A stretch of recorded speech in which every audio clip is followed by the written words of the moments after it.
Good evening, everyone. Great evening, everyone. And first and foremost, thank you to Tara, who is Psychedelia's active director, and it's under her leadership that this organization has been thriving in the past year. Thanks to her and the myriad of volunteers. I know Sarah is here tonight, and Paul, who is filming, and the many others who are not present. So they really deserve a massive round of applause, because if it weren't for their dedication, we would not be here. We would not have these spaces. So thank you so much. It's really an honor to introduce tonight's speaker. I live kind of far, so I don't really get a chance to come out to community events anymore, not as often as I would like. But I made it a point to come tonight because tonight's speaker is, first of all, I consider him to be a great teacher of mine. My partner feels the same, and he's also the godfather of our daughter. And definitely a mentor and someone that I look up to personally. And his bio is Dr. Richard Grossman, first of all, ladies and gentlemen. His fascination with healing started quite early in his life, triggered in part by a severe childhood trauma. His spiritual search also started early. By the age of 15, he had concluded that the only reason to be alive was to help others out of their suffering. It was the beginning of his calling to the path of the healer. Richard has been a practicing doctor of Asian medicine since 1983. And has earned many advanced degrees, including a master's in acupuncture, a doctor of Oriental medicine, and a PhD in Oriental medicine. Shortly after this, his lifelong interest in healing emerged again, triggered by ayahuasca. Since then, he has become recognized for the healing work he does in ceremonial settings. His work is a unique combination of traditional Amazonian shamanism, deep energetic healing, and sound healing. I also want to thank Dr. Grossman for being a part of Psychedelia's board of directors, and he's been contributing his mentorship to the community in ways that far outreach tonight's event. So please welcome Dr. Richard Grossman. Thank you. So, the Los Angeles Psychedelia has been trying to get me to be a speaker here for at least a year. And I've always found some good reasons not to do it, usually being out of the country. And so Sarah contacted me and said, could I give a speech? And I said, sure. And she said, what do you want to talk about? It's always a bad thing to ask me. So I just kind of like made something up, which was Why the Music. And as in many things, this got me thinking a lot about why the music. Something that we don't usually think about, and why sound, and why does all this stuff have such a deep and profound effect on us.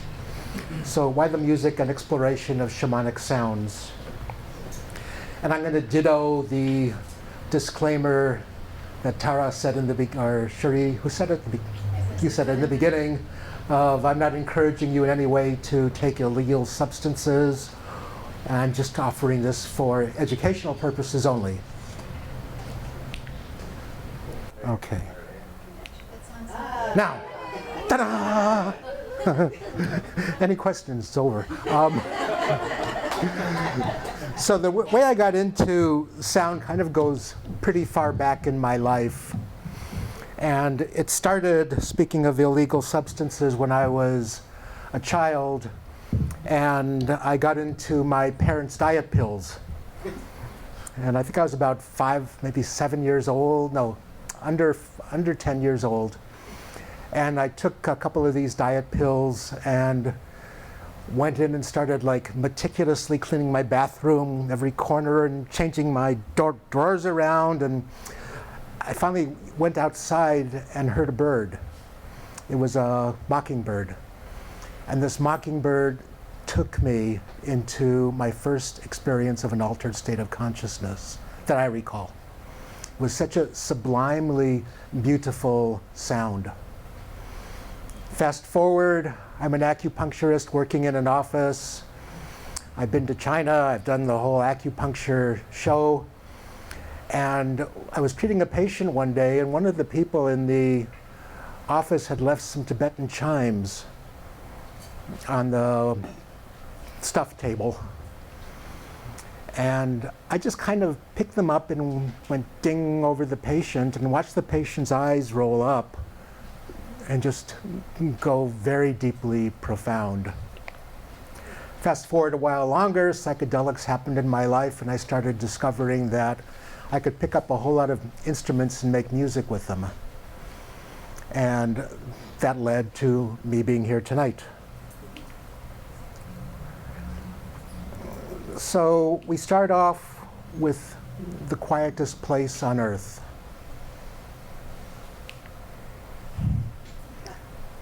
Do you all know what this is? This is the quietest room on earth. It's so exquisitely made that when you go in, you can hear absolutely nothing, except it's not silent. You're breathing. You can hear the sound of your breath. You can hear the blood pulsing through your ears. You can hear the food moving through your stomach. You can hear every single thought you've ever had, clearer than a bell. And most people after 40 minutes start screaming to be let out, because that kind of silence is something that the human mind is not designed for. And it drives some people crazy. So, before the beginning, this is something we can't imagine, what it was like before existence happened. There was silence. And then the Big Bang happened. And there was not really sound, but there was sound. I'll explain later why there wasn't really sound.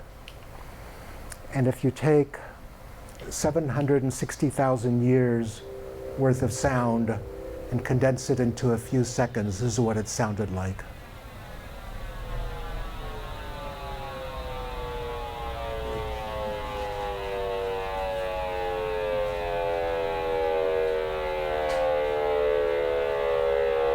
There were no ears to hear it. There were no eyes to see it.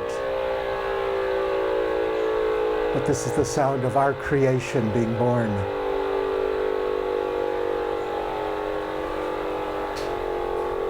As it expands, it gets softer. And that's 760,000 years of sound condensed into a few seconds.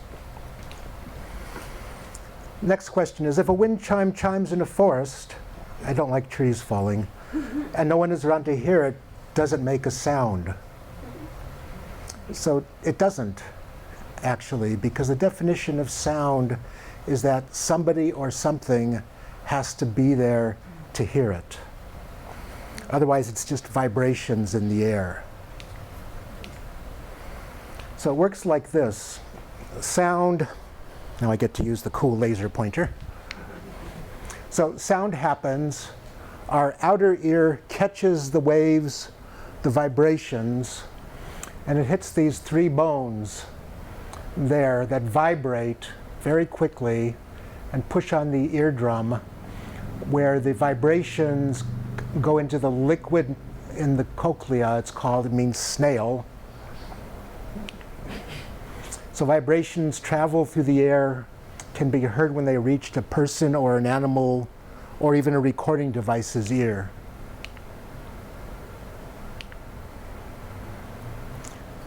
So let there be hearing. At about 18 weeks, the fetus begins to have the ability to hear.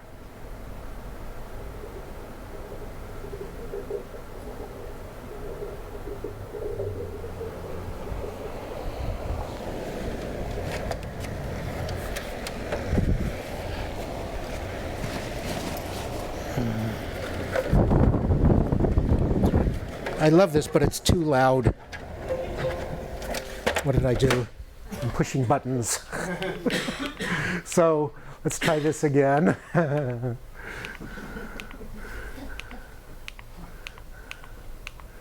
We'll pass the 760,000 years there.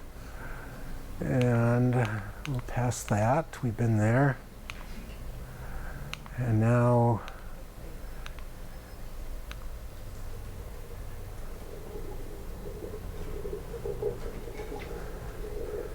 This is the very first sound you ever heard.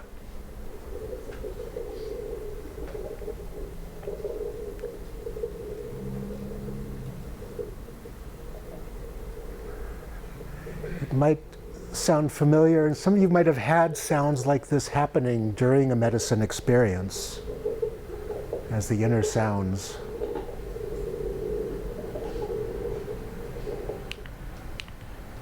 So what is hearing? We did sound, now we're looking at hearing.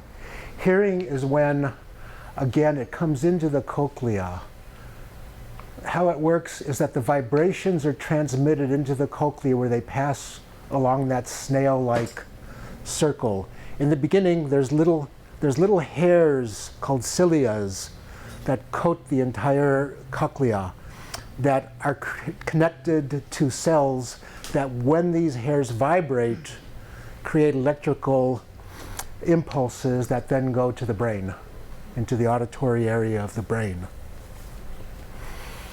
And the farther in you go, the higher the frequency goes. So each part of that has a certain frequency. In the beginning, it's very deep tones that will trigger the moo, deep sounds.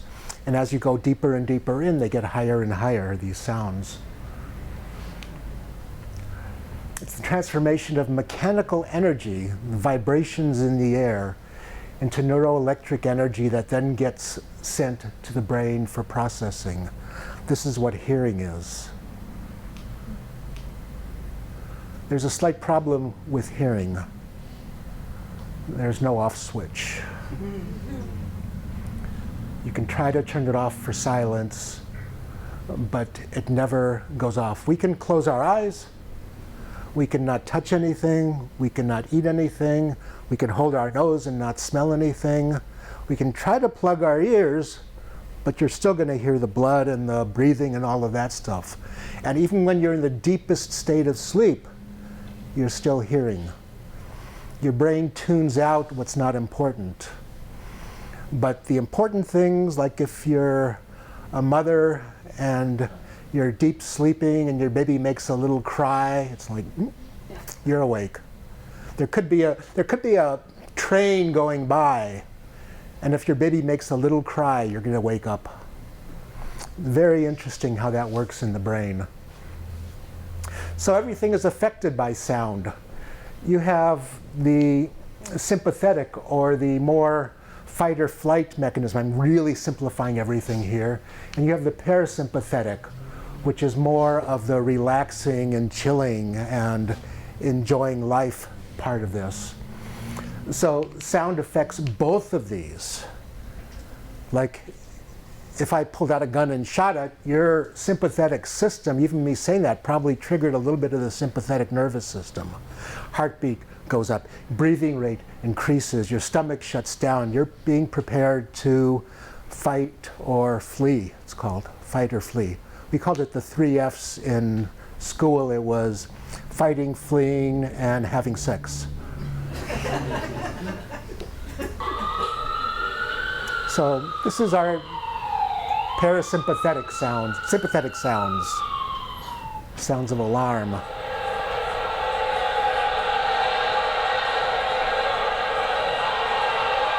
Feel it, you can feel it in your body.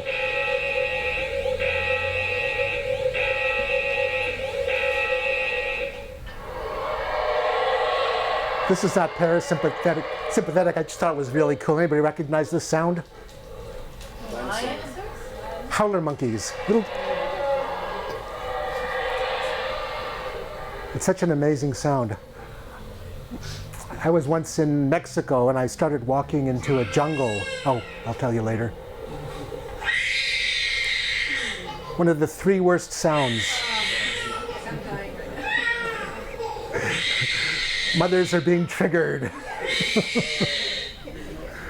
And then we shift over to the parasympathetic system.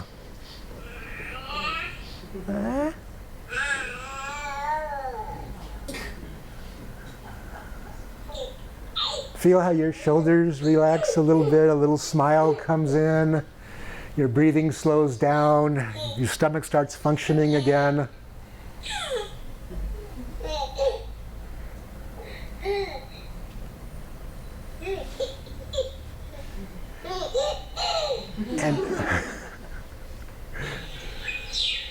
and bird sound.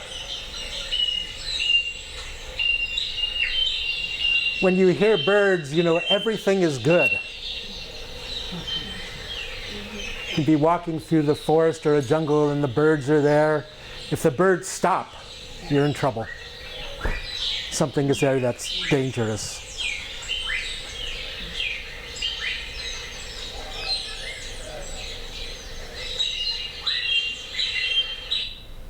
Oops. Ah! What happened?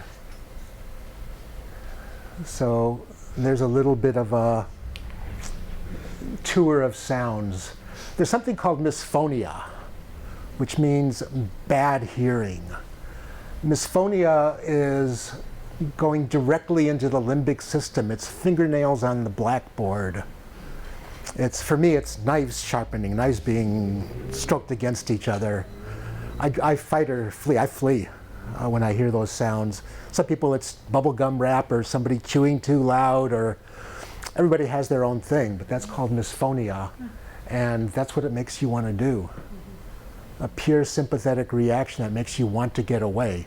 Nobody quite knows why, but it's thought that these particular sounds in each individual go directly into the limbic system, into the fight or flight mechanisms.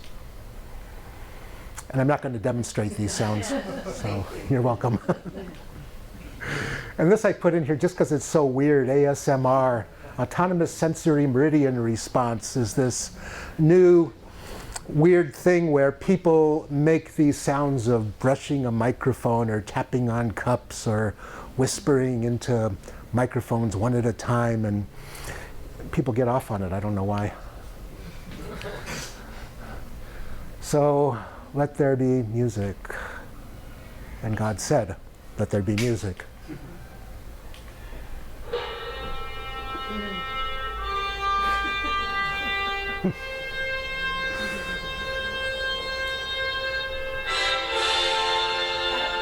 It should be like big speakers. So, Terence McKenna, I believe, came up with the idea of the stoned ape theory.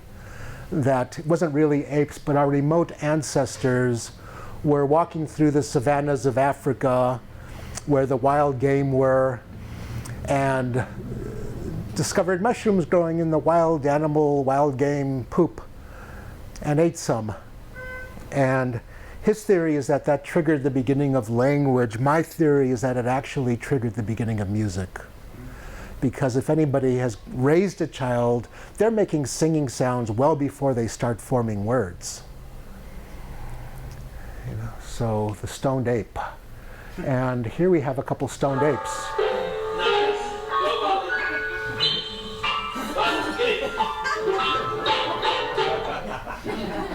I took piano lessons for 5 years, and they're better than I was.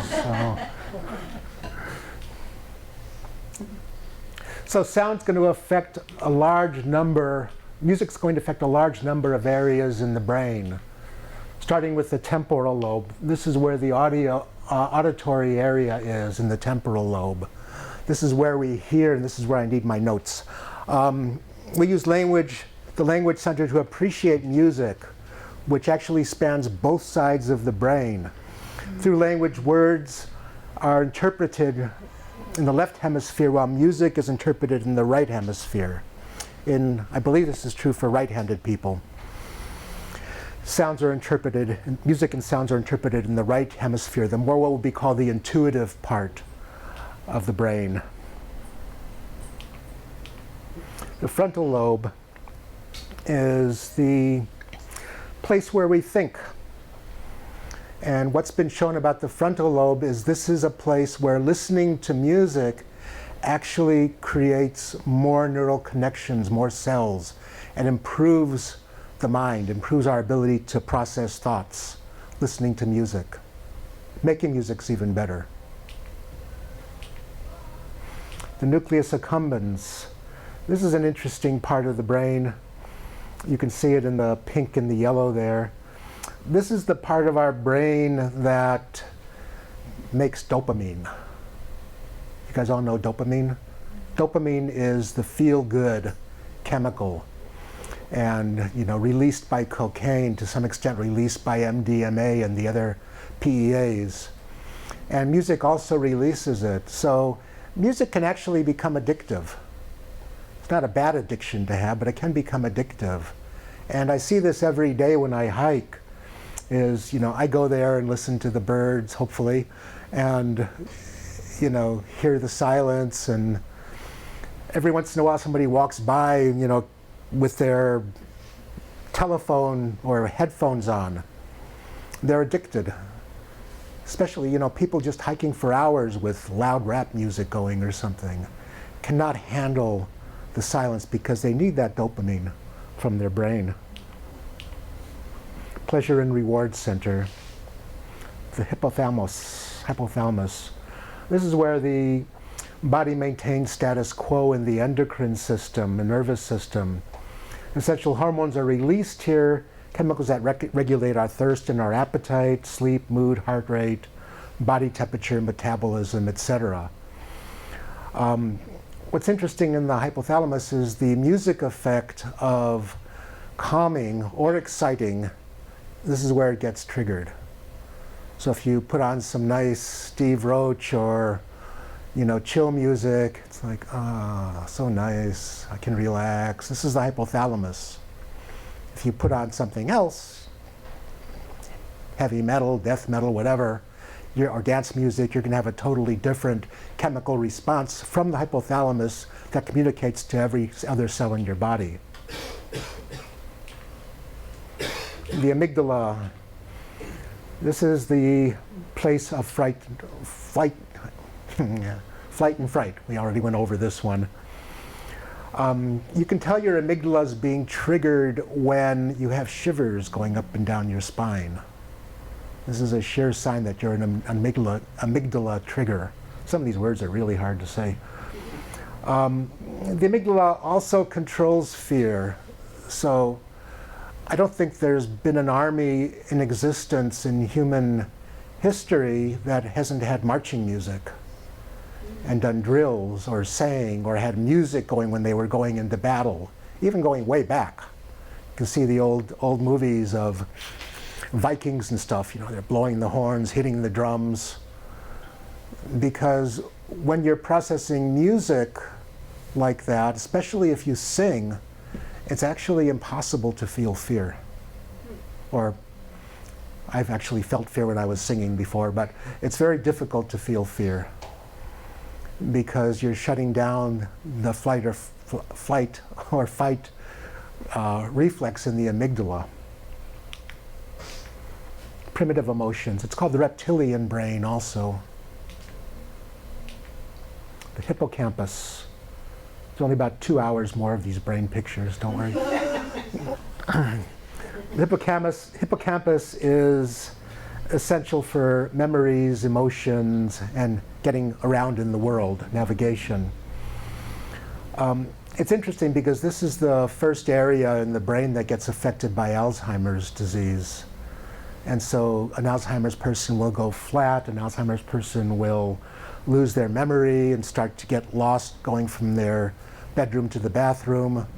It's really a sad disease. But what's so interesting with this is that music, when my father was in his last year, he was not Alzheimer's, but he had quite bad dementia.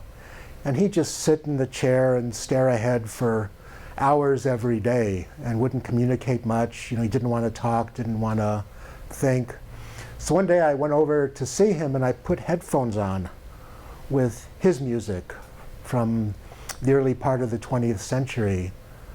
Benny Goodman, I don't know if that means anything to anybody, but way back music. And he put it on and he was sitting.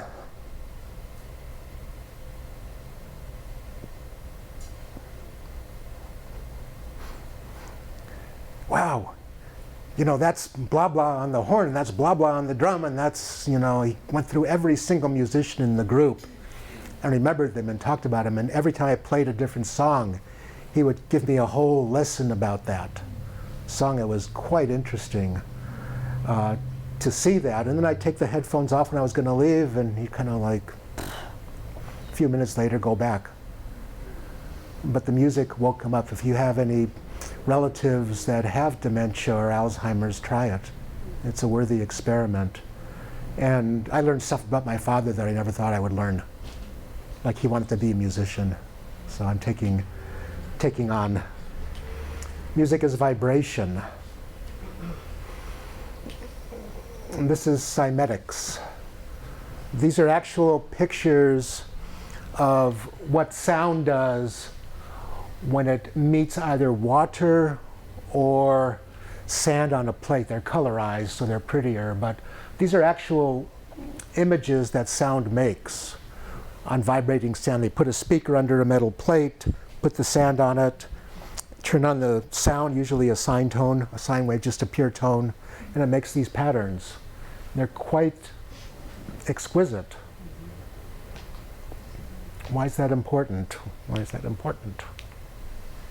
Oh, I'm going to backtrack. So anybody know what the loudest sound ever in history was? Krakatoa. You're right. And Krakatoa could be heard 3,000 miles away. Wow. 3,000 miles. That was loud. But we have these beautiful creatures in the ocean that can be heard 10,000 miles away.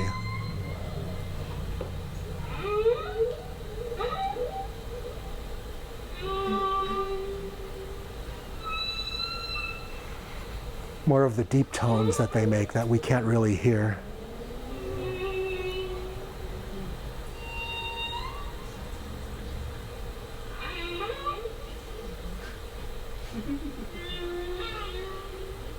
I'm just going to play this all night. Yeah. It's so beautiful. Is it because it's particularly loud, or because the water carries? The water carries vibration. And why that is important is our bodies are 60% water. So imagine these sound waves hitting your body. Hope that goes off. Imagine these sound waves hitting your body from a song, from whatever it is. They go into your body and actually vibrate the internal organs. If you ever have the opportunity, have somebody play a didge on your stomach or on your heart, you'll feel it deep, deep, deep inside. This is in a healthy adult, we're 60% water. So our bodies resonate with sound. This is really interesting. So resonance is explained here.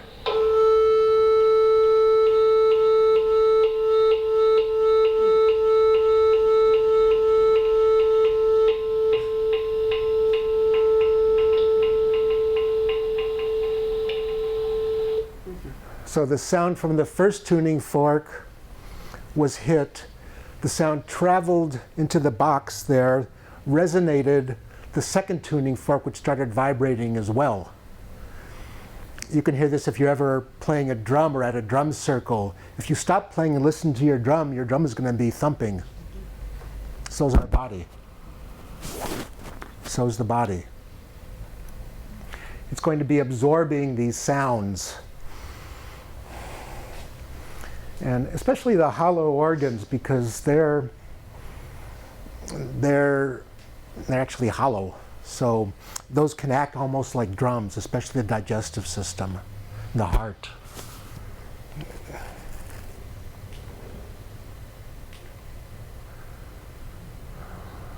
This one I meant to take out, but I'll go over it. What is the best music? Anything you like. They've done tests with all manner of different musics, and the person's favorite music is the one that has the most beneficial effect on them. So music can change your ability to perceive time. Anybody ever go to the Hollywood Bowl for the LA Symphony playing Beethoven's Ninth? If you haven't, you must. or the concert hall. It starts, and a few minutes later, it's over, and you went on a journey with that music. Your time sense got compressed and expanded also because you enter a timeless space when you really listen to any music. You can overcome fear. I went over that. Marching music. I have a profound fear of heights, actually of cliffs. When I'm hiking and I'm by a cliff, I just start humming. And I'm still terrified, but I can get through it. Reduce seizures, not important for this. Make you a better communicator. My friend Jeremy, who's an Aboriginal from Australia, says, if you can talk, you can sing. If you can talk, you can sing. If you can sing, you can talk better. Makes you stronger, internally and externally. There is some benefit to wearing headphones while you're exercising.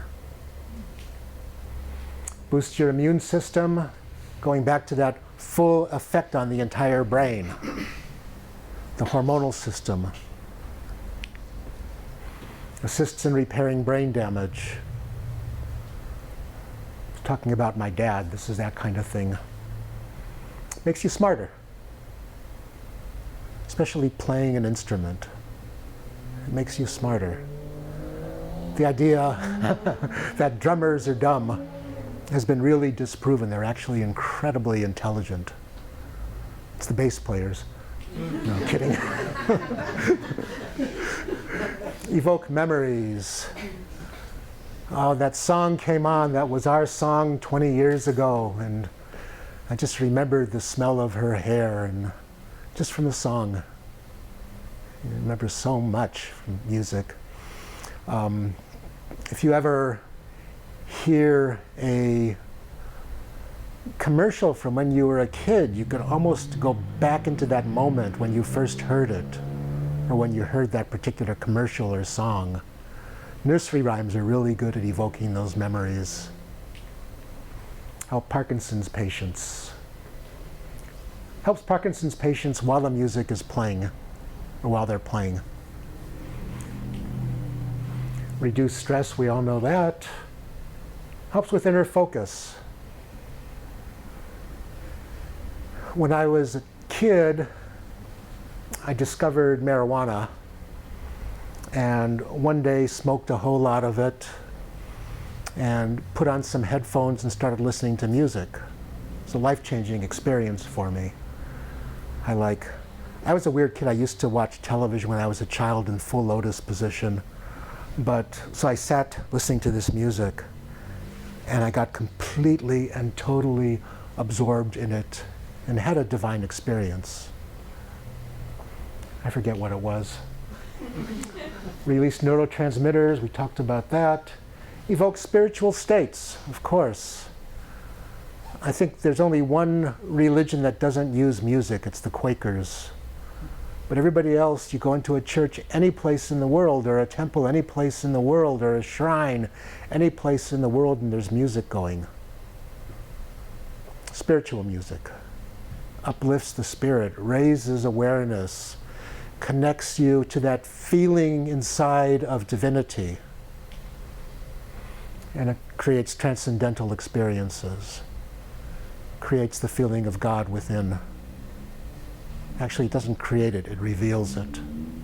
It's a big difference. In India, there's this concept of nada Brahma, or nada Brahm, and that is that everything is sound. Everything is music. Everything is vibrating. Everything has its tone. This is so beautiful. And that by using certain sounds or music, you can invoke these spiritual states and heal the body. But everything is sound. Kabir says, ah, what happened?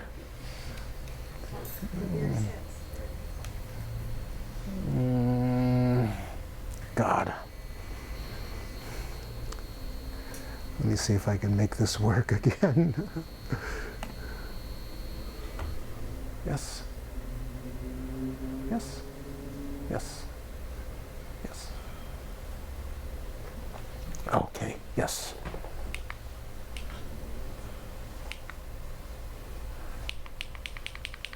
And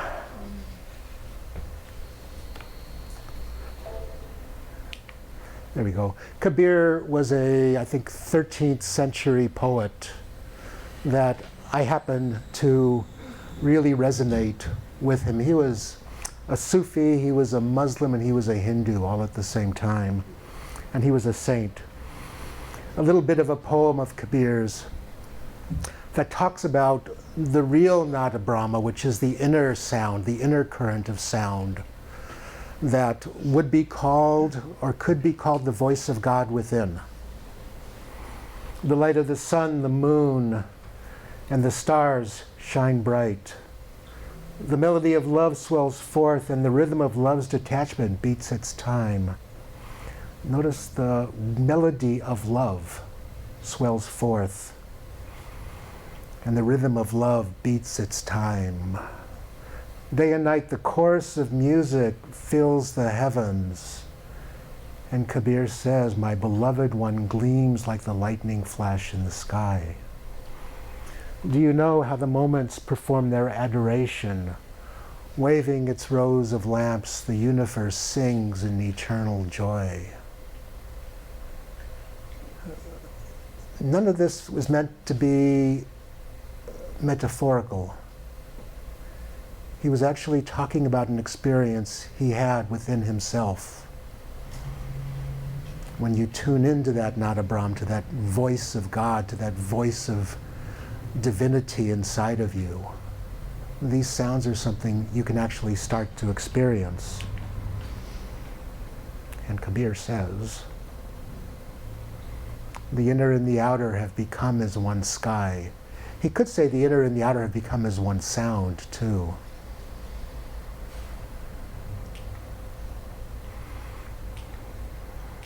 Entrainment is a method of using sound to change the brain waves. It's an interesting thing I'm not going to go very much into here, but it actually changes how the brain functions, measurable on electroencephalographs. An interesting entrainment I would like to try someday would be to take a shaman and a participant, wire them both up, give them both medicine, and see when the shaman sings if the participant's brain entrains to the shaman's brain. I have a feeling it would. It would be a really interesting study. I don't think anybody's done it yet. If anybody wants to, let me know. Synesthesia, our favorite thing. Synesthesia is hearing colors, seeing sound. Goes deeper, tasting music, tasting visuals, but for the purpose of this, it's hearing colors and seeing sounds. This is like really what happens in a good psychedelic experience, especially if you're with a skilled musician. The voice, the instruments, the words all become visual patterns in the brain that your visual cortex actually experiences as vision. Hearing colors, seeing sounds. I wish I could demonstrate that for all of you right now. So now we're going to look at some of just a few brief shamanic instruments that what I've noticed are, did that by itself. Don't read that. Don't look at it. Don't look. Close your eyes. Don't look. Okay. So I'm trying to show here that many different cultures have used similar instruments. The Siberian shamans, where the word shaman came from, the drum. If you ever get a chance to hear one of those drums, they're amazing. In Korea, Korean shamanism. Peru, this is a friend of mine who makes ancient flutes.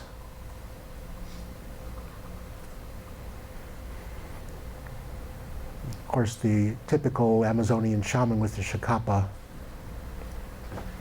More modern stuff going on here. From the Mongolians, the komus, the jaw harp.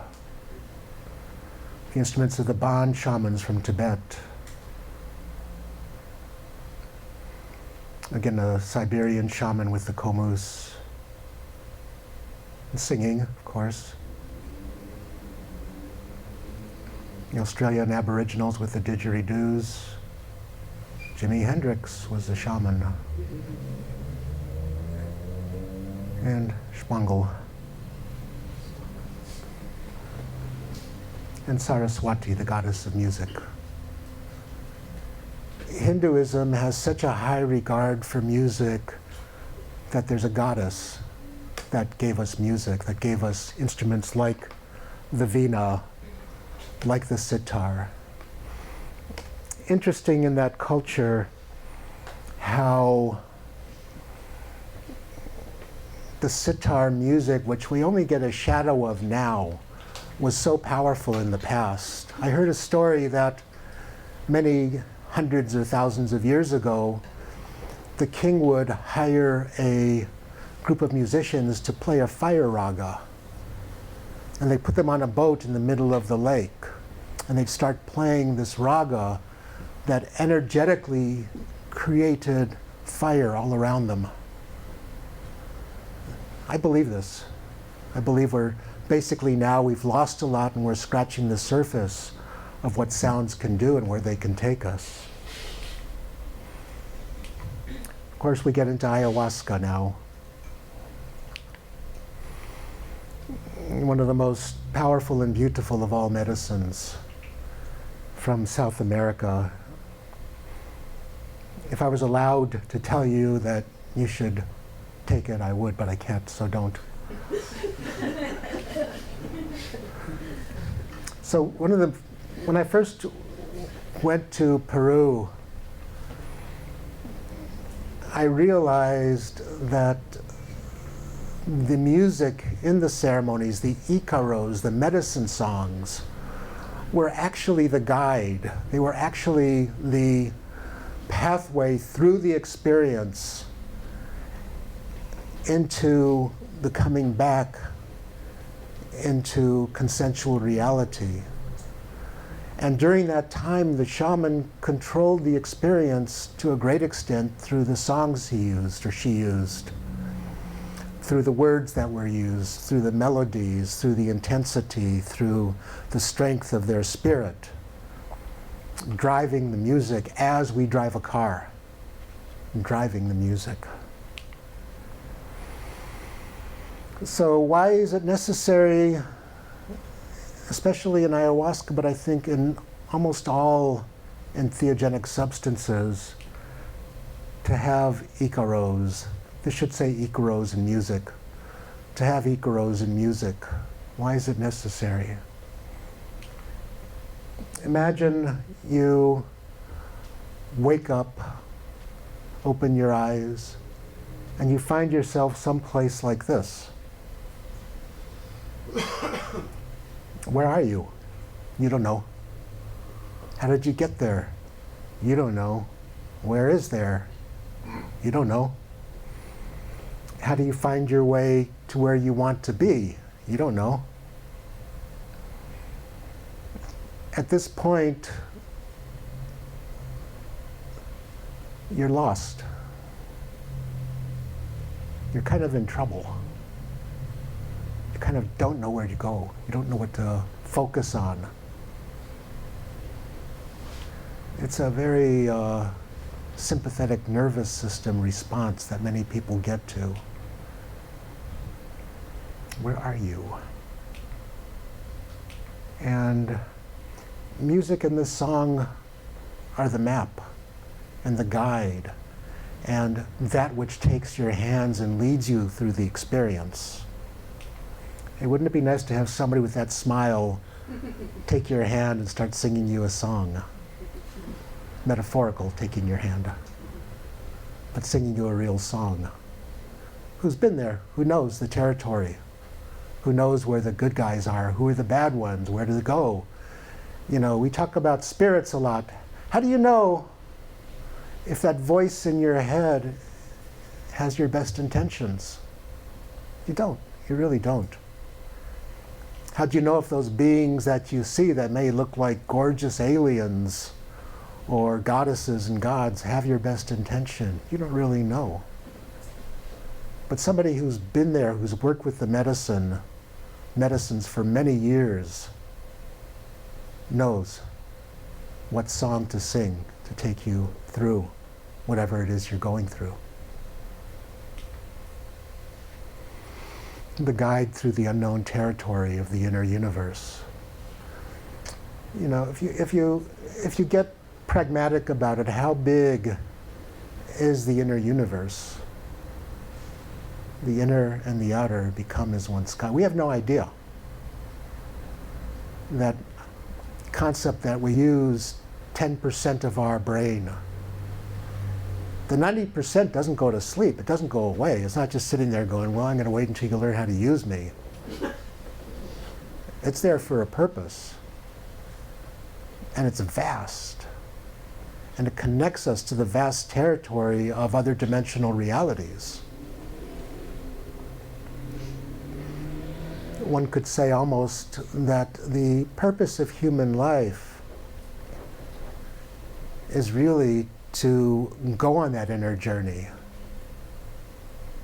to go deep into that inner journey, to find yourself, to find what's real, what's not real. Leave behind what's not real, go to what's real. It's really important in ayahuasca work because the ability of the mind to trick you is very deep. And how do you know that the mind is tricking you?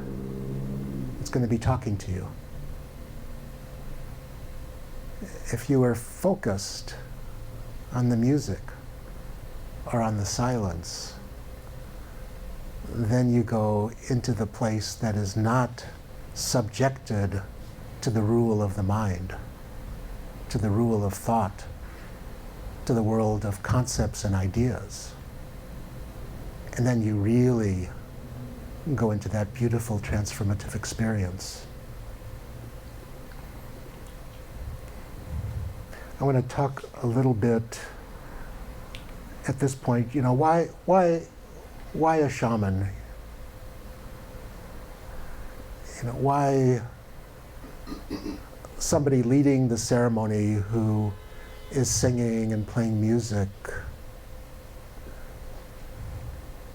versus turning on a CD player or an MP3 player. When I started doing it, the guy just turned on a bunch of CDs, and it was beautiful.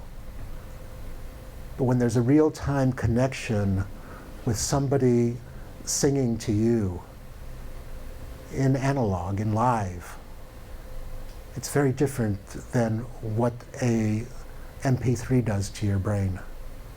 MP3 is going on and off, on and off, on and off, on and off, on and off, on and off, really fast. We can't hear it. But if you look at it on an oscilloscope, you'd see it. It speaks in ones and zeros, bits and bytes. Whereas analog is the natural sound our species has developed with for millions of years. So icaros are medicine songs. And again, this should say icaros in music. But icaros are medicine songs.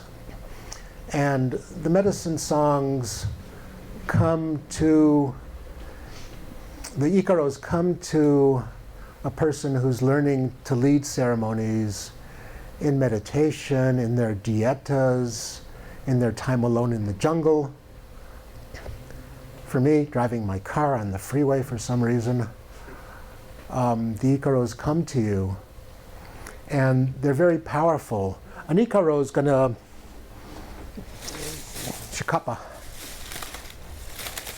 Icaro is going to be like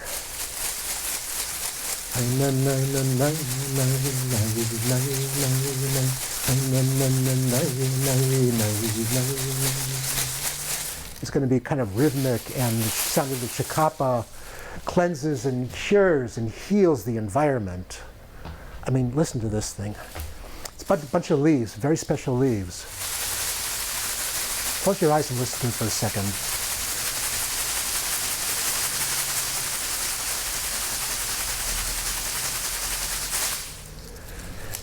It's a beautiful sound. And the beautiful thing about chacapas, or the amazing thing about chacapas, is they grow right where ayahuasca vines grow. It's like this little thing in nature of, here's the plant that you need, growing right next to the plant that you want to use. And no other plant in the world works the same, sounds the same. I've tried. Bamboo, plastic, none of them sound the same. So icaros, these songs can, again, we're going to look at some of the similarities here with music, can change your ability to perceive time. There are icaros that last 1 billion years when you're listening to them, and a few seconds. Tap into primal fear. I had a ceremony with this very intense Shipibo shaman. This was a very interesting ceremony. There were five people leading the ceremony. And this one guy was like really into being the most powerful of anybody.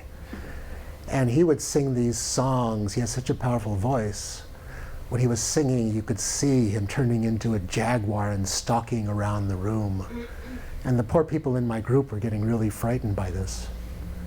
They'd never experienced that before. They were used to more sweet things. Make you stronger, of course. They can do surgery and healing illnesses. It's really a common thing in a medicine ceremony to feel like you're having surgery done if you have anything wrong in you. It gets so amazing. The famous artist Pablo Amaringo, who you've all seen his paintings, the beautiful, colorful, multi-layered ayahuasca world paintings, was born with a heart defect. And one day he took ayahuasca and he was sitting by the river, I assume with his shaman who was singing to him, and he saw this great big, like colonial style or Mississippi style paddle boat come up. And the plank goes down, and a doctor and a nurse who happened to be American came off of the ship wearing their white coats with the little red cross on it and carrying a doctor's bag. Walked over to him, cut him open, spread his chest, took his heart out, repaired it, took it down to the river, washed out some gunk that was in it, came back, put it back in his chest, sewed him up, got on the boat and went away. Guess what? The next day, no heart defect. I don't know how that works. Boost your immune system, assist in repairing brain damage, assist in healing PTSD. Makes you smarter, for sure. Evokes memories. This is very much like music. Helps with inner focus, releases neurotransmitters, evokes spiritual states, creates transcendental experiences.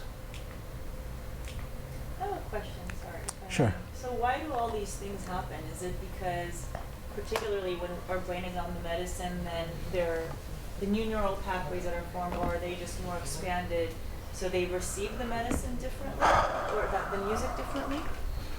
We hear the music differently? The ayahuasca opens you up. It's like my analogy for it is, I noticed it this morning for the first time. I was going on my morning hike, and I noticed that my feet were hitting the same place on the trail that they hit every single day. The same rock, the same narrow spot there. I was just so in pattern. It's good because it keeps me safe. But you get so in pattern with the way you think and the way your brain processes that it makes almost like these familiar pathways or grooves in the brain. An entheogen comes in and says, look at all these other possibilities. You know, look at what's there, see what's there, experience what's there. I'm going to neurologically take this pathway from A to B that you normally go on.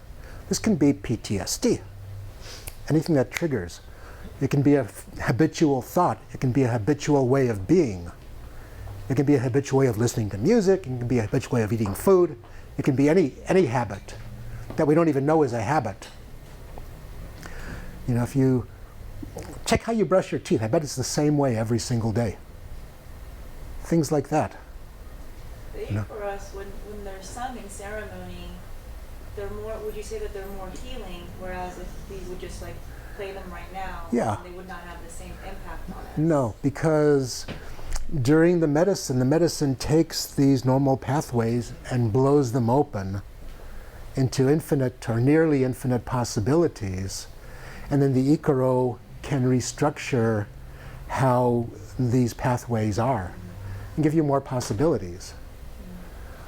You know, there's a whole lot. I think my default answer to a lot about icaros and ceremony is it's magic. It's just magic. Because it's different for everyone. Yeah, yeah. I mean, you can have a room full of 20 people. Each person's going to have their own experience with the same icaro going on.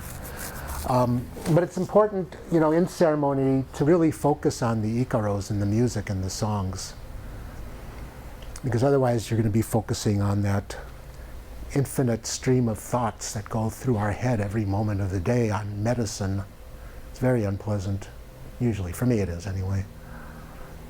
So it's focus. Like I was saying, when I smoked that marijuana when I was a kid, I went into perfect, total focus on the music. Can you sit in a ceremony and go in perfect, total focus on the icaro, on the music, on the songs?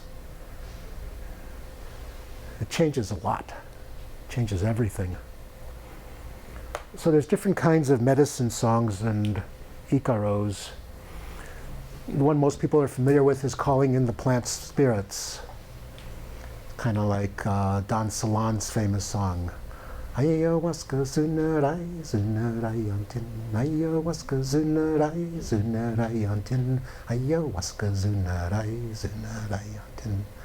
Ayahuasca zunarai, zunarai antin. Very famous song. It's calling in plant spirits. And he'll go through, when he was alive, every plant that he dieted, every plant that he knew. So calling in the plant spirits.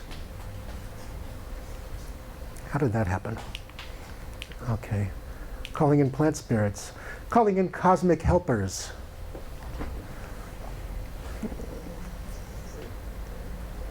If you go to a ceremony with the person I showed, Javier, he will start calling in the doctors from the higher dimensions.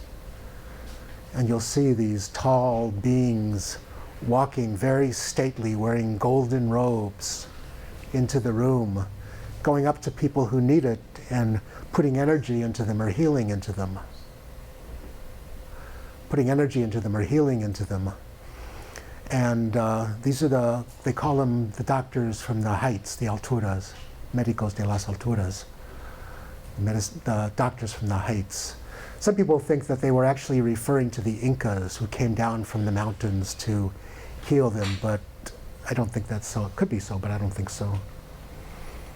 Evoking emotion. Some icaros will just have you crying. Memories come up, emotions come up. Opening the way, the camino. That should be up in the beginning. But the beginning of the ceremony is a very delicate place where the opening of the camino happens, and the person leading the ceremony wants to create the camino as a place that's going from where you are now to the good. To the good. Ideally. Cleansing toxins. Especially if you work in the Shipibo culture, they're really into cleansing a lot. Most of the icaros are something like, I'm singing to you now, my medicine is strong, I'm cleansing you, I'm healing you. And it sounds so interesting and weird because of the way they sing it. But they're actually using the song to focus their intention with the words into what they're doing in your body at the moment that they're working on you. Cleansing drugs. It's a big thing for our culture. There's one guy that, if he even gets the hint that you've ever spoken marijuana, he'll spend 20 minutes singing a cleansing the marijuana song for you. He's a busy man. Opening the heart. It's really all about opening the heart. That's really the only important thing that this work is about. Cleansing unhealthy emotions and traumas. They can be storytelling too. I was in one ceremony and I'd never heard this style before. The curandero's son, the shaman's son, started singing this song that was his life story, basically.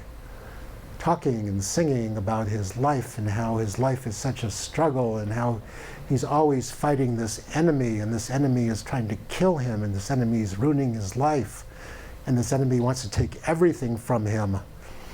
And he needs God's help to conquer the enemy, and he needs Jesus to come and help him conquer the enemy.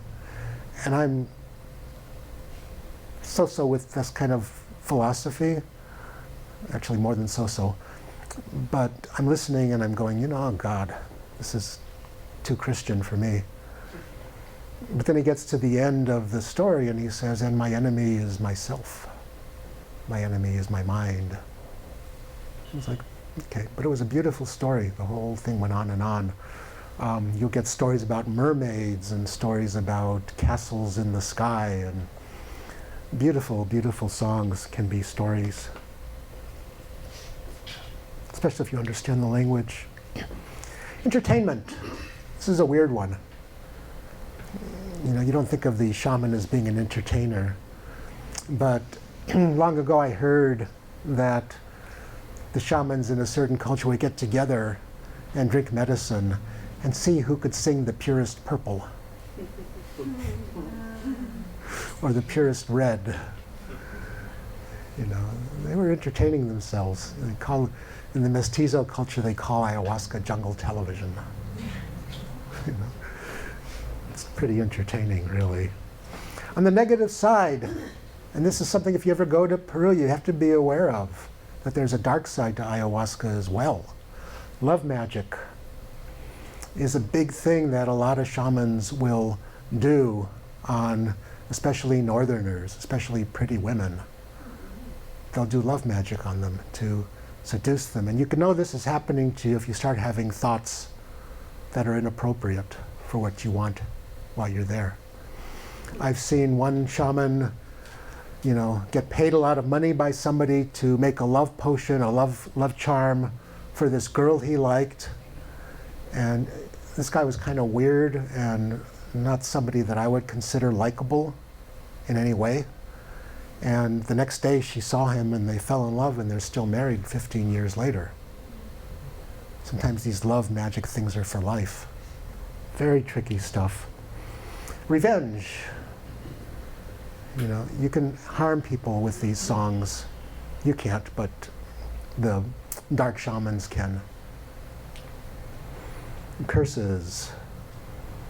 Big thing in Peru to pay a shaman to put a curse on somebody that may have taken your spouse or done harm to you or makes more money than you. Getting things. Using the power of the medicine and the song to bring wealth to you. So why the music?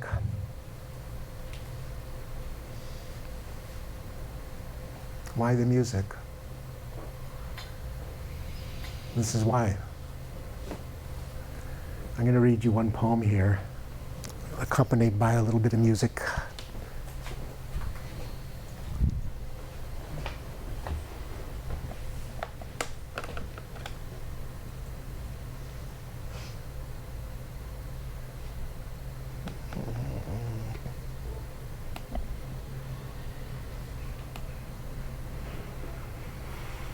Close your eyes.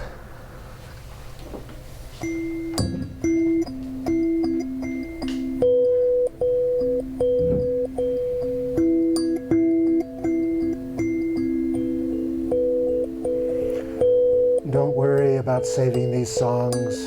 And if one of our instruments breaks, it doesn't matter. We have fallen into the place where everything is music. The strumming and the flute notes rise into the atmosphere. And even if the whole world's harp should burn up, there would still be hidden instruments playing.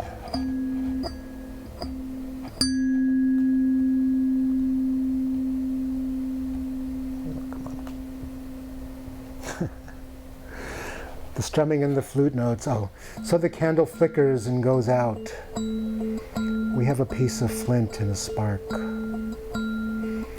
The singing art is sea foam. The graceful movements come from a pearl deep on the ocean floor that we can't see. Poems reach up like spindrift and the edge of driftwood along the beach, wanting. They derive from a slow and powerful root that we can't see. Stop the words now. Stop the words now. Open the window in the center of your heart and let spirit fly in and out. Rumi.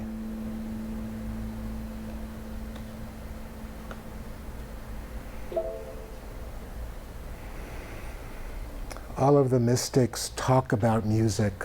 Mystic poets sing songs to the music. Music is the universal language. Music does touch the soul. It does transform thoughts and actions and deeds and life itself. If I were in charge of things, I wouldn't call us Homo sapiens, people that think. I would call us Homo whatever the word for music is in Latin. The beings that sing.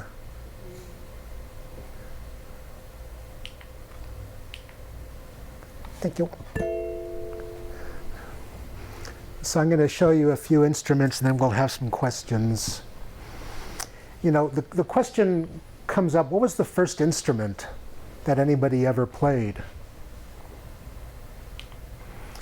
And it was likely two rocks, or a stick and a piece of hollow wood. Or maybe, as the Aboriginals from Australia have, two sticks.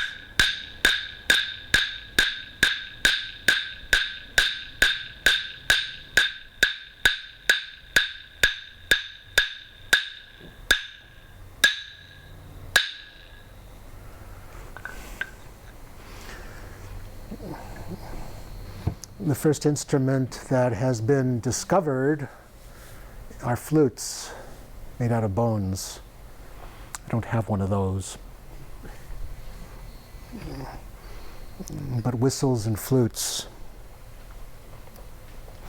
These are from Peru, from the Nazca culture, I believe.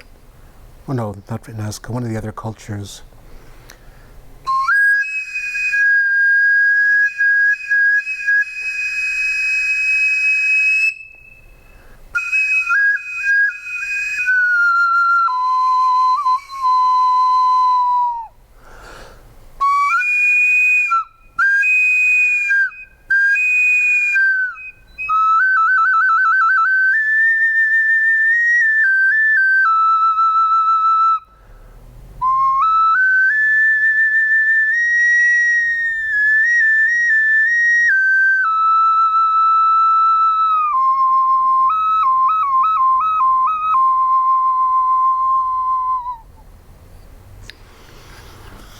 in the jungle, they have very few instruments in the ayahuasca tradition. And they have the chakapa. Even some cultures, the shipibo, for example, don't even use that. But in the northern part of the upper Amazon, in the Shuar and Naparuna culture, they make these beautiful flutes out of a reed. I got this flute when this friend of mine who was a shaman I was with in Ecuador was playing one, and I said, you know, how can I get one of those? And he said, wait a minute. Walked into the jungle. 10 minutes later comes back. He says, here. He went to the flute store. No, he was still carving it out. And a lot of the shamanic instruments replicate sounds of nature as well. So when I'm playing this, you may hear birds, you may hear energy patterns, a lot of different things.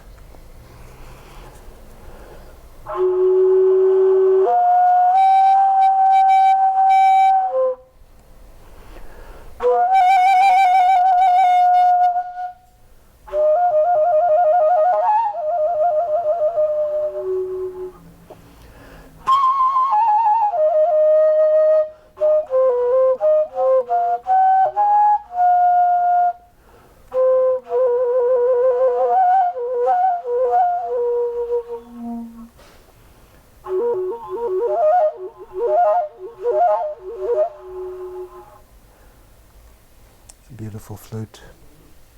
It's only got 2 holes. It was. It's open on the. No, it's not open on the ends. Just the mouth. Yeah. Amazing. Yeah. One is the note of the reed. The other one is some kind of. It was some kind of like tar from the jungle or waxy stuff. It fell off, so I put epoxy on it. Richard, can I ask a question about that? Of course. So that particular sound in ceremony is something that makes me purge instantly. That flute, I recognize it. I feel sick right now. My question is, Where's the bucket? and I notice I'm not the only one. Yeah. So my question is that particular flute something that you would pick up at a certain time to inspire that response, or is that Well, I usually do it at the purgy moment. I noticed. Yeah, I mean, the way that I kind of structure things is I start off jungle, and then start to leave the jungle after a while, and this is deep jungle. Yeah. So, and that's in the beginning part of the ceremony. So, yeah, purging happens then. But, yeah, I mean, the sounds hitting, you know, it's going back to that picture. The sounds hitting your stomach. Something is resonating that's wanting you to get this cleansing happening. I mean, that sound from me evokes, the best way I could say is like some kind of like a shame or something. Uh-huh. And so I don't know what it is about it. Oh, It's okay. like a gross, and again, it's weird because in that state, it's like I'm hearing an emotion or something like that. Yeah, it's triggering something that needs to come out. Yeah. I'll sit in front of you next time I play it.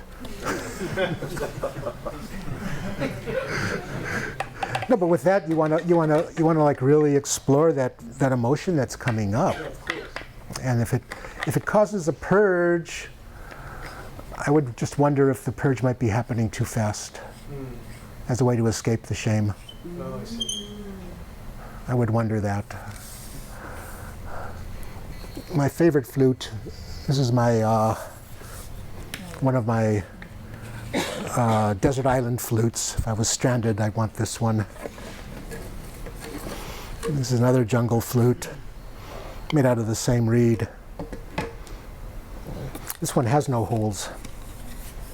It's all done with the intensity of the breath. Again, close your eyes for a moment.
I usually would play each flute for usually about 15 minutes, 10 to 15 minutes. Can you explain how you circular breathe on that? Because the didge is easy for me. Exactly the same as a didge. It's a little harder. Exactly the same as a didge. It takes more air. You have to do it really fast because this thing sucks up the air. And then out of the jungle, seed pods with seeds inside or stones inside.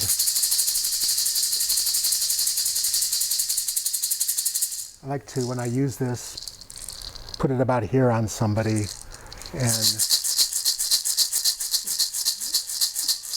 get a binaural effect going.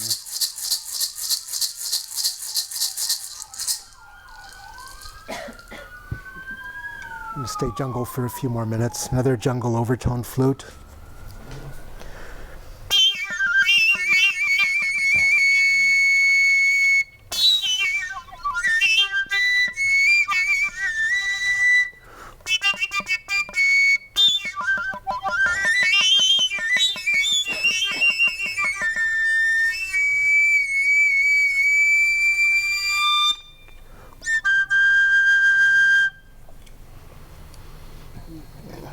It's Big Brother.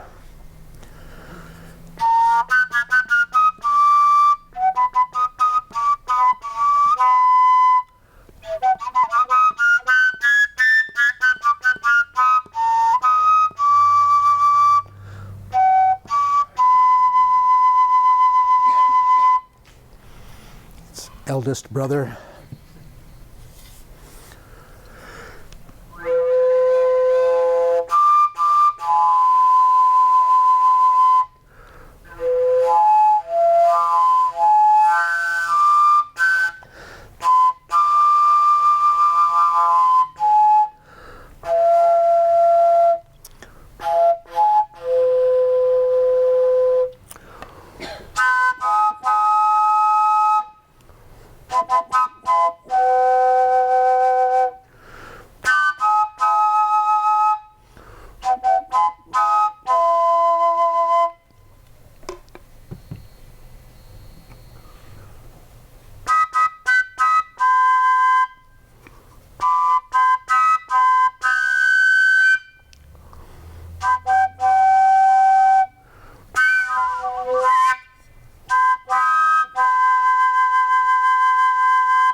Those are from Colombia.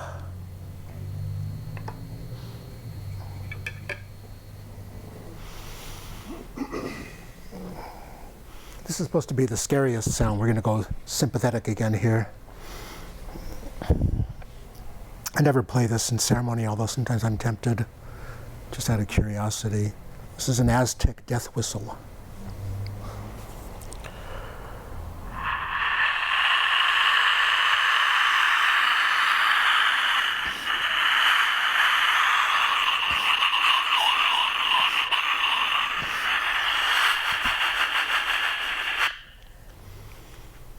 Imagine like thousands of warriors coming, blowing these things.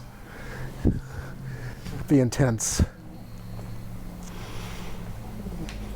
Another jungle flute I really like that plays with overtone beats. It's an owl. Doesn't sound like one though.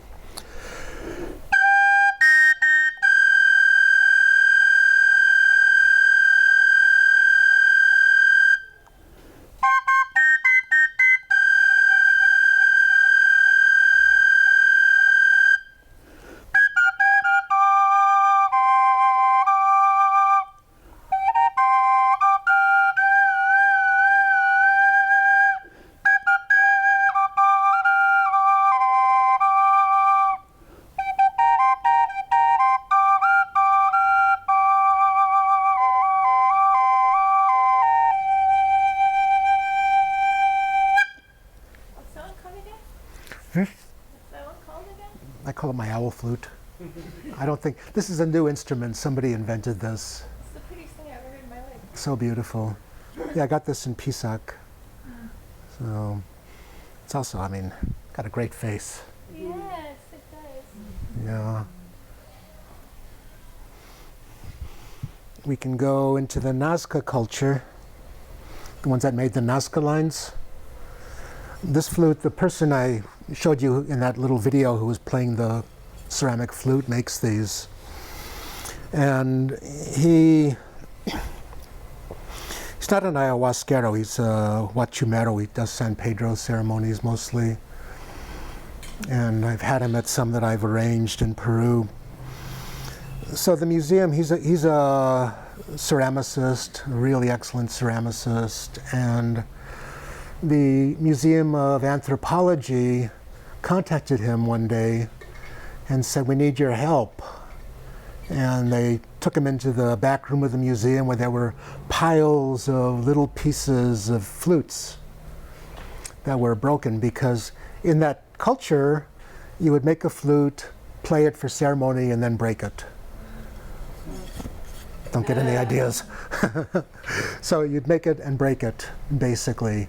So out of these piles of flute, he would spend countless hours finding the pieces, putting them together, getting the exact measurements of them, and then recreating them. It's really, he's an amazing, amazing artist. And he makes some of these flutes could be like this down to here. Some you can barely carry, they're so heavy, and ceramic drums. He's an amazing artist. So the scale on this is interesting. This was way before the 8-note scale was invented. And it's something that until he recreated these, nobody had heard for thousands of years.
To me, it evokes ancestral memory, ancient memories.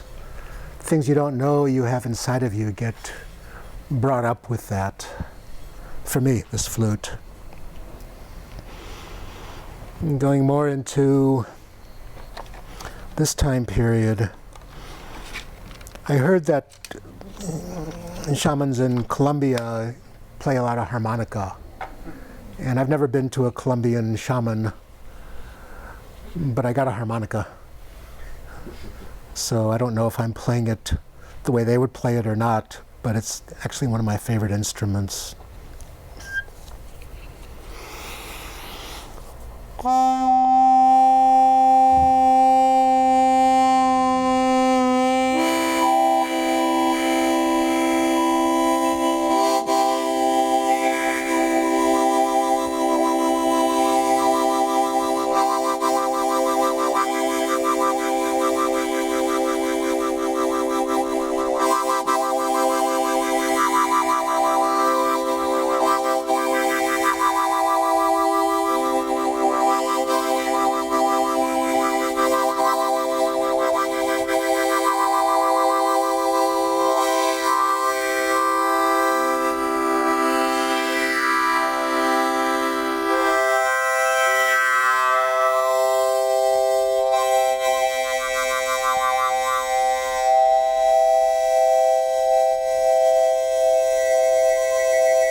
I can get lost in that.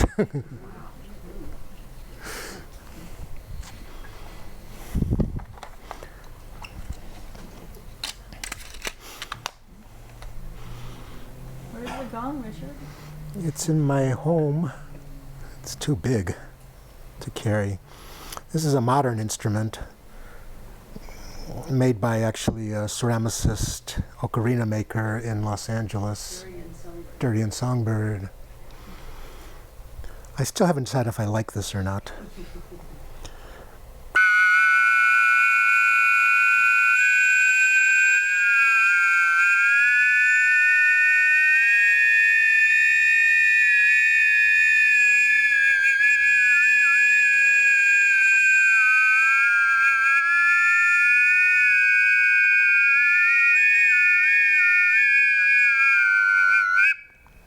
Kind of like the Big Bang. Very Star Trek. Very he's a very Star Trek-y kind of guy. That I don't have a comus with me, but I have a jaw harp, and again, this got taken over by the hillbillies in Appalachia, but its origin was as a shamanic instrument and as a classical Indian instrument as well. When I first went to the Amazon, the first year I went to the Amazon, I had at that time a totality of 4 instruments, a flute and 4 jaw harps. And so I played the jaw harp in ceremonies at the end when the shamans would let me. And I came back the next year and people had them like carved out of bamboo. I had a didgeridoo too, and they had didgeridoos then too, so everything changes.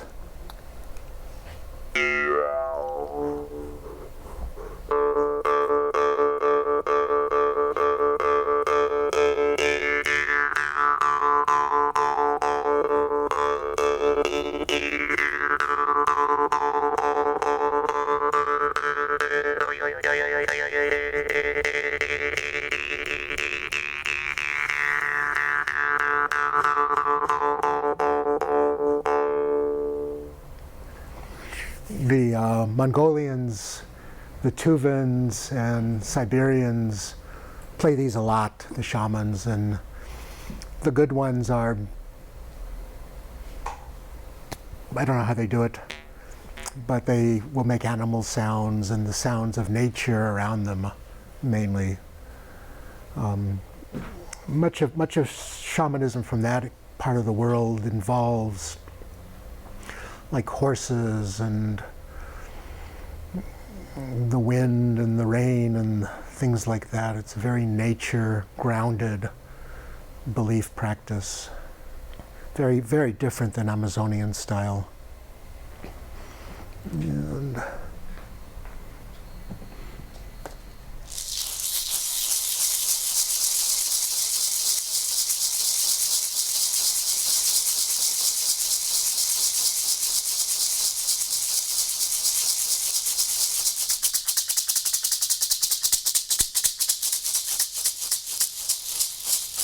very powerful for clearing energy in a room. Great thing with two. And then last one, I think,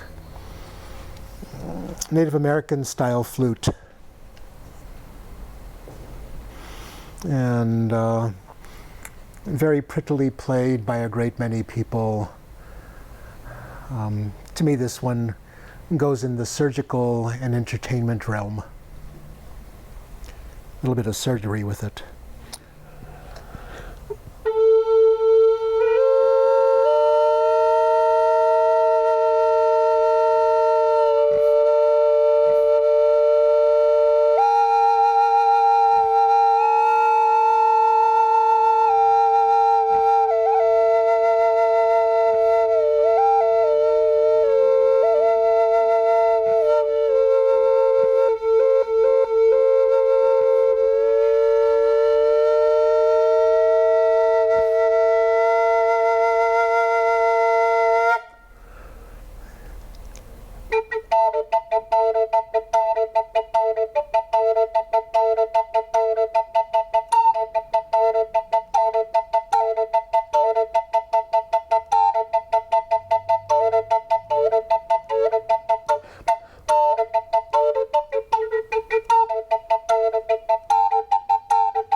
Entertainment.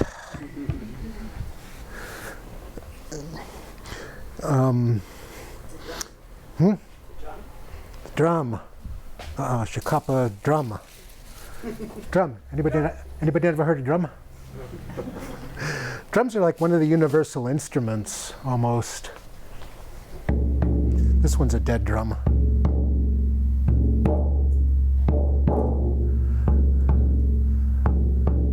If your heart beats, you have rhythm.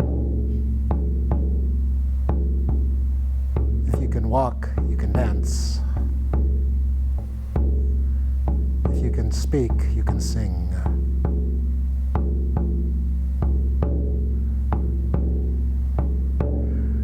It's, you know, I use it a lot. Not this one. I couldn't get to the one that I normally use today. And so, the next part of this is going to be questions. If you have any, we'll have a dialogue.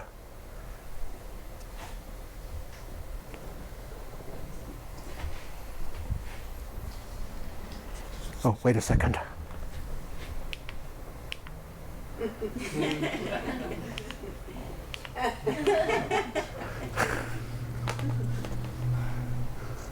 What inspired you to guide these ceremonies? Good question.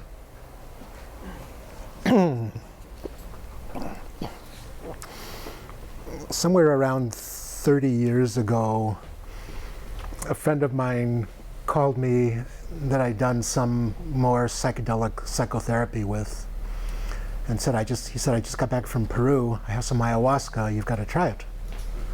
And I said, okay, why not? I didn't even know what it was.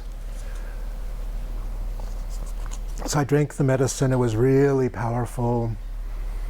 Had an incredibly intense experience with it, of tracing through history of all the injustices that were done in history, or at least a good tour of the big ones. And then when it was over, I felt so good and had received a lesson in what forgiveness was. Because whenever I was in one of these horrific scenes, I had to forgive it before I could move on. You know, concentration camp was the first one. Very rough, very rough. What do? Trust and forgive, trust and forgive, trust and forgive, trust and forgive. Going through some pretty major motion picture sorts of visions. And then it was done, I just came out of it and was like, oh, this is my life's work. It was not, well, I would like to do this. Should I do this? You know, it was like, this is my life's work. It took me a long time to get there, to actually doing it. But I knew the first time I drank the medicine, the first time I probably did any kind of psychedelic, I had the feeling that that was what I wanted to do, was work with it. I never once did recreational psychedelics. Well, once. I was at Lightning in a Bottle with a friend of mine, and he says, here, eat this. And I was feeling really, Dr. Nick, you know, I was really feeling like, why not? And I ate it. And then I'm sitting in the back of the crowd. Somehow he finds me, grabs me by the hand, drags me up to the very front of the stage, and says, stay here. That was the only recreational time I had. It was great. Schmongel. But yeah, it's been my life. I mean, at some point, you know, I had lots of other things I've learned, Oriental medicine being the main one. But at some point in my life, it was like, well, everything I've ever learned, I need to use to guide a ceremony. Everything. And even stuff I don't know, I'll find out that I know when I'm doing it, or even giving a talk, I'll find out stuff that I know I didn't know that I knew. And I really love that. That's why I like questions. So I find out stuff that I didn't know I knew. Yes, sir. You feel like there's a sense of Richard Grossman stepping out of the way, and either the plant spirits or the medicine itself plays the instruments while you're in ceremony? Most of the time. most of the time. I mean, there's songs that I sing that I know, that I've either moved through me or things I've learned from other people. But my prayer at the beginning is, make me like a hollow reed from which the pith of self has been removed, and the idea of the flute, the nay flute, it's empty so it can make sound. It's empty so it can transmit the spirit of the breath of the musician into a beautiful song. If it wasn't empty, it couldn't work. It wouldn't be a flute anymore. So yeah, definitely, it's a delicate dance. Sometimes I'm really there, present, and thinking about what I want to do next. But when the music happens, or when the icaro happens, or the song happens, that's what exists. That's all that exists for me. Like when I first started playing that flute, last flute I played, I'd be like, dude, what are they doing down there, And lots of songs would come through. Oh, wait, one more story. One of the weirdest experiences I ever had was I was leading a ceremony a number of years ago, and I was singing, and I was like, and I'm singing, and then suddenly I'm still here singing, but I'm here watching myself sing. Like, how are you doing this? Don't think about it because you don't want to stop. But what are you doing? How's this happening? You're watching yourself singing a song. And a whole series of strange things happened there, but it ended up with this guy sitting next to me watching me singing and playing the chakapa. And he's looking at me, looked at me, looked at the chakapa, looked at me, looked at the other me, and then I'm looking at him and I say, well, who are you? Are you my friend or my enemy? Because I didn't know. The guy didn't look, he looked a little bit dicey. He's wearing khaki shorts and a t-shirt and looked a little bit dirty and very jungle. And he said, I'm whoever you want me to be. I'll be your friend, I'll be your enemy. I'll be your teacher. And I said, be my teacher. And he jumped into my body and this is what I was doing. And suddenly it's like just painting trails of light in the room with the chakapa. And then after a while I said, okay, I want my body back. It was getting too weird and I was back in my body. And a skill that stayed with me. So yeah, getting out of the way is really important. That's where the magic happens. If I'm trying to be a musician, I'm not a musician anymore.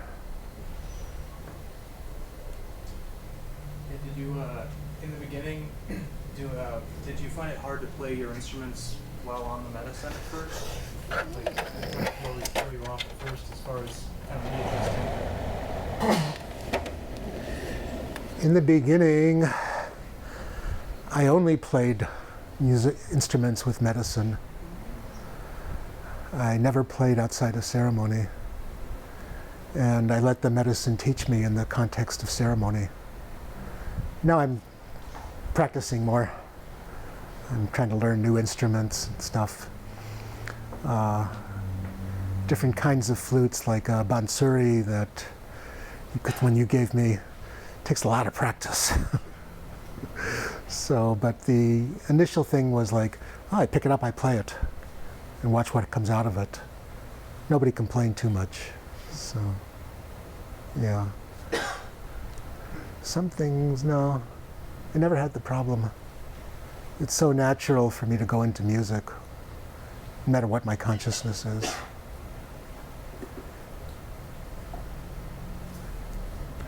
I've heard many people comment that if it wasn't for the music, they would have left their bodies and not come back. Do you have any experience with it? I doubt that that's true. Well, the comments.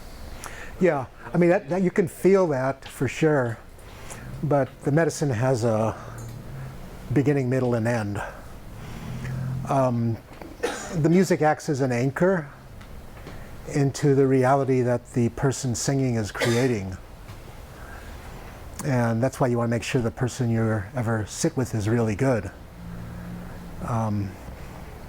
It takes a lot more to sing in an ayahuasca ceremony than going on to the internet and finding some YouTubes and learning the chords.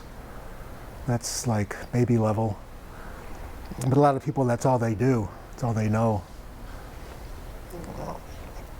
But the leaving your body forever, if their music isn't there, won't happen.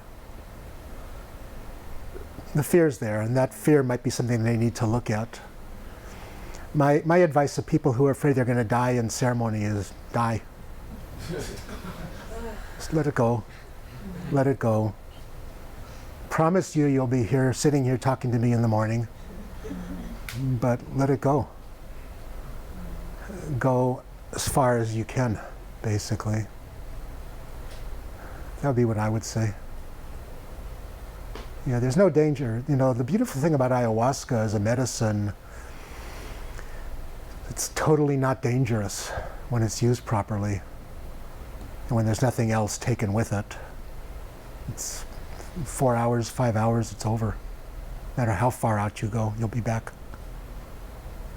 Yeah. I was going to ask, you said it's not a matter of just going onto YouTube and learning the chords and learning how to play the songs. Like, what is the process of learning? Do you just sit in apprenticeship to someone who knows? You could do it that way. You can also go onto YouTube and learn the songs and start playing them in ceremony. Probably not, I'm talking about people who do that, you know, they go down to the Amazon for a month, come back, learn some songs, and suddenly start leading ceremonies. And they don't have the real ability to do it. They don't know what they're doing. And I think that's somewhat dangerous. But, you know, I tell people who want to sing to go onto YouTube, learn some songs, and come and sing. Sing in the ceremony? Yeah, usually towards the end of the ceremony, I let new people sing. I think it's really beautiful for people to find their voice. I really encourage it. When I was in the jungle, I mean, the shamans would never let anybody else sing. I think they were a little bit afraid of us and wanted to be the stars of the show. When they left, then people could start singing their own songs. But the way that I do it, I want people to develop and grow. And there's certainly no better way to learn how to navigate than to sing. Connected to that, so how would say a shaman from a traditional indigenous society, say in Peru, learn his or her icaros? Good question. The traditional way is either from your teacher or to, you know, hear your teacher's icaros and then make an icaro that's similar to it. Culturally, like if you listen to 10 Shipibo people sing, they all sound pretty much the same. They're all singing pretty much the same words, maybe different melodies a little bit, maybe adjusted words, but the shamanic language of the Shipibo culture is very limited in what's communicated. The best way to learn is from the inside to the outside, to find the song inside of you. And that can be done by what's called a dieta, where you sit in the jungle, in a hut in the jungle, out of communication with anybody except the person that's guiding you, eating practically nothing and doing lots of medicine work. And usually then you're with one specific plant. And as you sit there with that one specific plant that you're drinking every day or every other day or every 3 days, depending on the potency of the plant, you begin to, the plant interfaces with your nervous system and begins to teach you how to sing its song. How? God knows. But it begins to teach you its song and its medicine and how to use it vibrationally.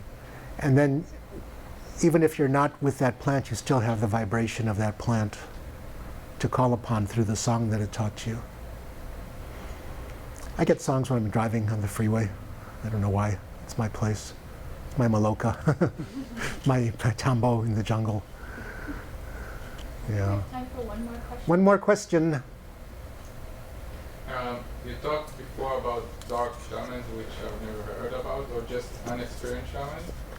So how would you recognize a good shaman? A trustworthy one? Intuition. Trust your feelings. Trust your heart. I've sat with a bad shaman once, and I knew from the beginning that I shouldn't do it. But everybody's saying, oh, he's so good, he's so good, he's so good. You got to experience this guy. And, you know, he didn't do anything to me, but I could see that there was some negative stuff going on in the room. To me, it's all about love. If love and darkness can't exist simultaneously, love and evil can't exist simultaneously, and if you feel true love in your heart around the person, if you feel like they're a conduit for love, giving love, open to love, if they tell good jokes, if they have a sense of humor, you know, they're probably going to be good. Good reputation doesn't hurt too. You know, the ones that I've always had the most from are the ones that love their life and love to tell jokes and love to laugh and love their music. You know, the ones that are like, they might have good fireworks, but in the end, not so good. You're like this. I smile once in a while, once a week at least, you know. Okay, that's it, I guess. Thank you all very much.